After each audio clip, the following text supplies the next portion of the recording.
ರೆಡ್ಡಿ ಕೋಟೆಗಿಂದು ಕನಕಪುರ ಬಂಡೆ ಭೇಟಿಯನ್ನ ಕೊಡ್ತಾ ಇದೆ. ಬಳ್ಳಾರಿ ಬ್ಯಾಟಲ್ಗೆ ಸಿಗುತ್ತಾ ಮತ್ತಷ್ಟು ತಿರುವು ಅನ್ನುವಂತಹ ಪ್ರಶ್ನೆ ಕಾಡ್ತಾ ಇದೆ. ಮಧ್ಯಾಹ್ನ 12 ಗಂಟೆಗೆ ಬಳ್ಳಾರಿಯನ್ನ ತಲುಪಲಿಕ್ಕಿದ್ದಾರೆ ಡಿಕೆ ಶಿವಕುಮಾರ್. 12:30ಕ್ಕೆ ಮೃತ ಕಾರ್ಯಕರ್ತನ ಮನೆಗೆ ಭೇಟಿಯನ್ನ ಕೊಡ್ಲಿಕ್ಕಿದ್ದಾರೆ. ಗಲಾಟೆ ಸ್ಥಳಕ್ಕೂ ಕೂಡ ಭೇಟಿಯನ್ನ ಕೊಟ್ಟು ಪರಿಶೀಲನೆಯನ್ನ ನಡೆಸಲಿಕ್ಕಿದ್ದಾರೆ ಡಿಕೆ ಶಿವಕುಮಾರ್. ಡಿಕೆ ಶಿವಕುಮಾರ್ ಭೇಟಿ ಹಿನ್ನೆಲೆಯಲ್ಲಿ ಬಳ್ಳಾರಿಯಲ್ಲಿ ಹೈ ಅಲರ್ಟ್ ಘೋಷಣೆ ಮಾಡಲಾಗಿದೆ. ಬಳ್ಳಾರಿ ನಗರದಾದ್ಯಂತ ಬಿಗಿ ಪೊಲೀಸ್ ಬಂದೋಬಸ್ತನ್ನ ಕೂಡ ಕೈಗೊಳ್ಳಲಾಗಿದೆ. ಖುದ್ದು ಡಿಕೆ ಶಿವಕುಮಾರ್ ಅವರೇ ಭೇಟಿ ಕೊಡ್ತಾ ಇರುವಂತಹ ಹಿನ್ನೆಲೆಯಲ್ಲಿ ಯಾವುದೇ ಮುಂಜಾಗ್ರತಾ ಕ್ರಮವನ್ನ ತೆಗೆದುಕೊಳ್ಳದೆ ಇರೋದಕ್ಕೆ ಸಾಧ್ಯ ಆಗುತ್ತಿಲ್ಲ. ಸೊ ಹಾಗಾಗಿ ಗಲಾಟೆಗಳು ಆಗಬಾರದು ಅನ್ನುವಂತಹ ನಿಟ್ಟಿನಲ್ಲಿ ಈಗಾಗಲೇ ಬಿಗಿ ಬಂದೋಬಸ್ತನ್ನ ಕೂಡ ಪೊಲೀಸ್ ಇಲಾಖೆಯಿಂದ ತೆಗೆದುಕೊಳ್ಳಲಾಗಿದೆ.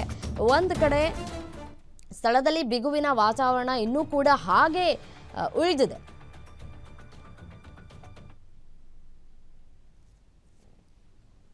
ಬಳ್ಳಾರಿಗೆ ನೋಡ್ತಾ ಇದ್ದೀನಿ, ಹೋಗಿ ಅದೇನು ನೋಡ್ಬಿಟ್ಟು ನನ್ನ ಪರಿಸ್ಥಿತಿ ಬರ್ತೀನಿ. ನಮಗೆ ರಾಜ್ಯದಲ್ಲಿ ಶಾಂತಿ ಇರಬೇಕು, ಬಳ್ಳಾರಿಯಲ್ಲೂ ಶಾಂತಿ ಇರಬೇಕು, ಎಲ್ಲ ಕಡೆ ಶಾಂತಿ ಇರಬೇಕು. ಬಿಜೆಪಿಯವರು ಪಾಪ ಅವ್ರಿಗೆ ರೆಸ್ಟ್ಲೆಸ್ ಆಗ್ತಾ ಇದ್ದಾರೆ. ಅದಕ್ಕೆ ಎಲ್ಲ ಕಡೆನೂ ಇಂಥ ರೀತಿ ಪ್ರಯತ್ನಗಳನ್ನ ನಡೆಸ್ತಾ ಇದೆ. ಬಳ್ಳಾರಿಗೆ ನೋಡ್ತಾ ಇದ್ದೀನಿ, ಹೋಗಿ ಅದೇನು ನೋಡ್ಬಿಟ್ಟು ನನ್ನ ಪರಿಸ್ಥಿತಿ ಬರ್ತೀನಿ. ನಮಗೆ ರಾಜ್ಯದಲ್ಲಿ ಶಾಂತಿ ಇರಬೇಕು, ಬಳ್ಳಾರಿಯಲ್ಲೂ ಶಾಂತಿ ಇರಬೇಕು, ಎಲ್ಲ ಕಡೆ ಶಾಂತಿ ಇರಬೇಕು. ಬಿಜೆಪಿಯವರು ಪಾಪ ಅವ್ರಿಗೆ ರೆಸ್ಟ್ಲೆಸ್ ಆಗ್ತಾ ಇದ್ದಾರೆ. ಅದಕ್ಕೆ ಎಲ್ಲ ಕಡೆನೂ ಇಂಥ ರೀತಿ ಪ್ರಯತ್ನಗಳನ್ನ ನಡೆಸ್ತಾ ಇದೆ.